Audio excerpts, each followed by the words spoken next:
Yeah, moving a little bit away. We still consider this Pacoima in the city of Los Angeles, obviously, but Pacoima area as he comes northbound. This is where Van Nuys goes northbound here, and I think up ahead it actually turns. Or this may be. Well, we'll have to get this street for you in a second, but we are continuing northbound here as it continues more towards the Mission Hills area, a little bit up towards moving up towards northbound towards the 118 area, probably another 3 or 4 miles, but yet definitely a different route right here right now. Obviously, he didn't find what he needed to in the neighborhood he was. We're going to be crossing a major intersection, which we believe here is, I think that's Nordhoff again. He might be back eastbound on Nordhoff from Van Nuys. Nordhoff eastbound. Maybe that spike strip scared him out of the neighborhood. He probably realizes he can't go back there because if they're expecting him, they'll deploy that spike strip again. And with those low-profile tires, I would think that it wouldn't take long for them to deflate. I've got some fairly low-profile tires on my car, and I hit a pothole, and that was it for that. So it can't be that long for a spike strip either, I would guess. So we'll have to see what they're going to be able to do. Again, he's now on this. He was in those residential areas for so long. They couldn't really use the pit maneuver there. You're on a wider street with a lot of traffic, so that it makes it somewhat less safe if they need to, but they'd probably prefer to do this in an isolated area, someplace where A, he can't get into someone's home if he bails out of the car, and B, that he's not going to hit other traffic. So that's kind of the dilemma they find themselves in here, is they have the tactic at their disposal. It's just a question of when and where they can use it. And yeah, we just that was Nordhoff, and now it looks like we're going to be northbound on Osborne, or eastbound they call it in this area, Osborne, away from Nordhoff.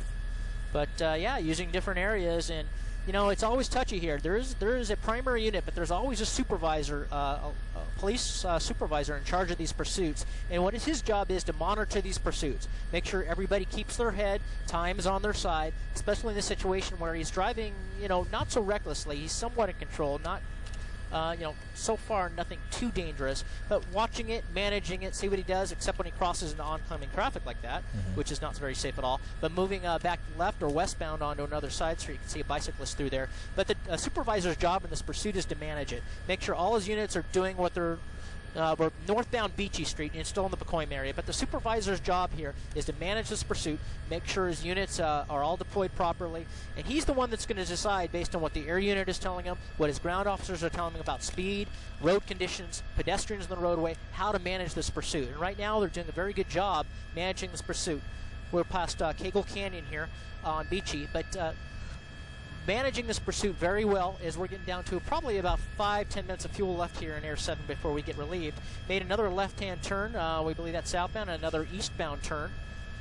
These streets are coming very quickly, so we're trying to get them as they come. But again, almost in that same area on Garver, which is a street westbound, eastbound on Garver, which is a street that he's been on quite a few times here.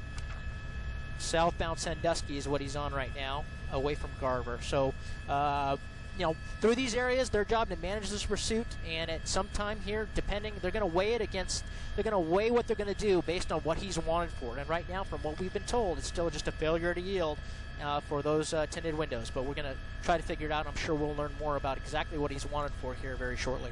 And JT, it's still just the CHP in pursuit. The LAPD has not gotten involved at this point? Right now, the primary units in this pursuit are CHP being assisted. We're stopping. We're going to try to get around here to see, not sure if someone dropped off or not. Looks like someone did get out, but we're going to stay with the car. Someone possibly got out of the passengers.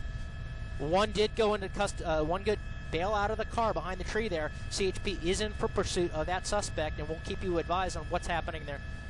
Suspect is wearing a pink shirt, and CHP now in foot pursuit. LAPD calling that foot pursuit from the air as we continue to watch the vehicle as it speeds away. So right now, we have 2 people out of the vehicle and 1 person driving the vehicle. From so far what we know, at least what they think, because of those tinted windows, only 1 occupant remains in this vehicle. But again, you never know.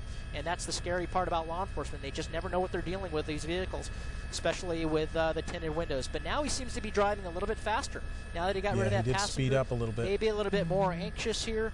I don't want to speculate, but we've seen different patterns like this. We go southbound Garver in that same area. He very well could be getting ready to bail out southbound Canterbury. What they sometimes do is they'll throw that passenger out there thinking it's going to take all the officers in this pursuit chasing him, and then so he can get the primary driver can get away, but that's not the case. Got an air unit above you, they got radios, they got multiple units, so you can't really get away.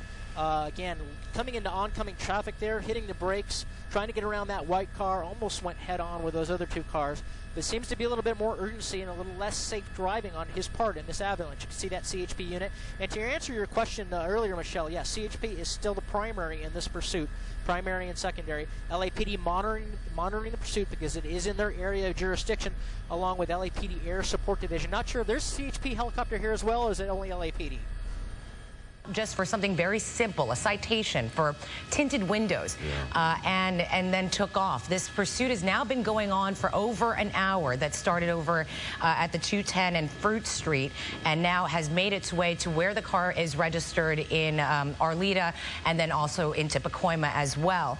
It's now just one person in that car, and still turning around in this neighborhood, possibly that he obviously knows quite well as he's going in and out of alleys and streets, and blowing stop signs and four-ways, and also getting onto the main streets and blowing, I know, unbelievable, and blowing these stop lights as well, with no regard for anybody. You see people that are coming out of their houses to try and take a look at this and see what's going on in their neighborhood. It's simply just not safe to do so at this point. If you are watching this on TV, if you do hear those police cruisers, those CHP cruisers going by, just stay inside your home, keep your kids inside. You just don't know what is in the mind of someone that is in this situation right now, and why they are running. At one point, we understand there were things that were being thrown out the window, possible evidence that they could also collect along the way and use it later on. But here he is again, going through another small street in this residential neighborhood, and it's just, it looks like an alley, actually. And he's come to a stop. Yeah, he's bailing out. This is just north of Brantford and east of Arleta, into the neighborhoods here, running through the backyards, and we're going to try to get Sky 5 in position. But he knows the area, so he's bailing out, and he's going to use as much cover as he can. And Ken Ward's going to watch this area, but yeah, he's tilt using down the a little cover bit, Tim. for trees. Tilt down. He jumped over the second wall there.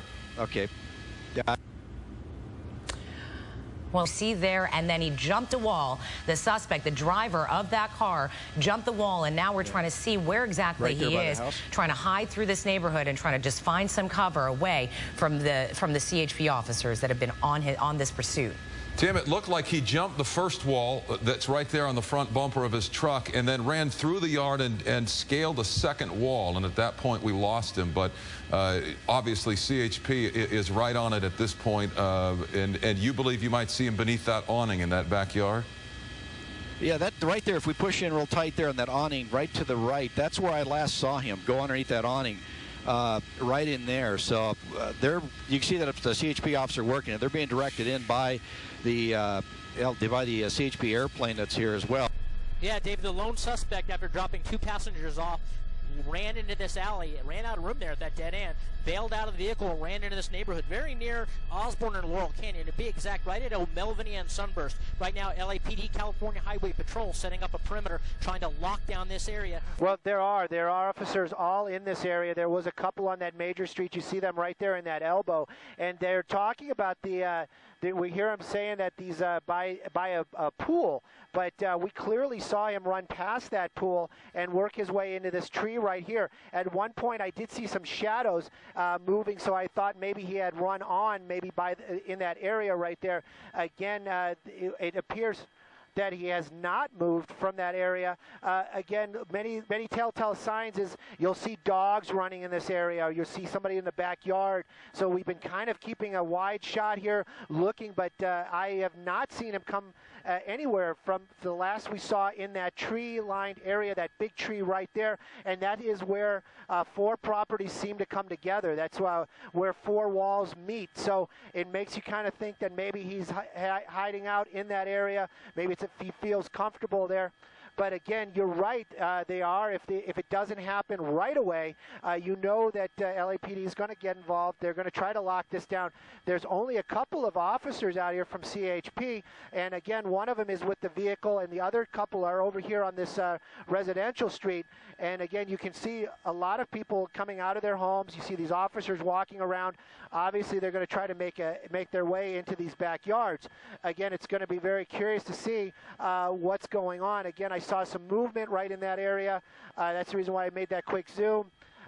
You know, those dogs, they're gonna rat that guy out. If you know, anybody who has a dog that lives in a backyard, you know, any kind of activity back there, that dog's gonna get up and start barking. And so that's kind of what we're looking at. But again, I could almost guarantee you he has not made his way from at least one of these two backyards right here, as we have not seen him make any kind of move, and we hadn't seen him double back. So again, he's gonna be right here in this area. We're waiting to see if they get someone in custody here, but right now it looks like officers making an entrance into that garage there, and it's quite possible that the suspect is in that garage based on signals that they're getting from their canines. So we'll keep an eye on this, but again, right now, a suspect wanted initially just for a simple traffic violation, window tinting, oddly enough, ended up leading to a pursuit that went for quite some distance, and has made its way all the way here to Pacoima, where they are now searching for the suspect that jumped out of his truck and ran from officers. And we continue to follow breaking news. A high-speed 70-minute pursuit from San Bernardino to the San Fernando Valley. 3 suspects in all. 2 of them jumped out mid-pursuit. They're in custody. The driver jumped out of that truck, scaled a wall, and is in a standoff with the CHP now in this Pacoima neighborhood. Well, they've had a real tough search here in this neighborhood, having a hard time with the neighbors in the neighborhood, but they've collected 3 suspects here possibly involved in this. One with a backpack. We did see one suspect bail out of the car with a backpack on. That's the one on the right there. But right now, they're just detaining these suspects for investigation, for a field show-up by the officers who were in pursuit. But the area is completely locked down still at CHP, LAPD, doing a yard-to-yard search here with canines trying to locate the remaining suspects. But right now, they're detaining 3 for investigation, and we'll keep overhead and bring you the latest as it becomes available.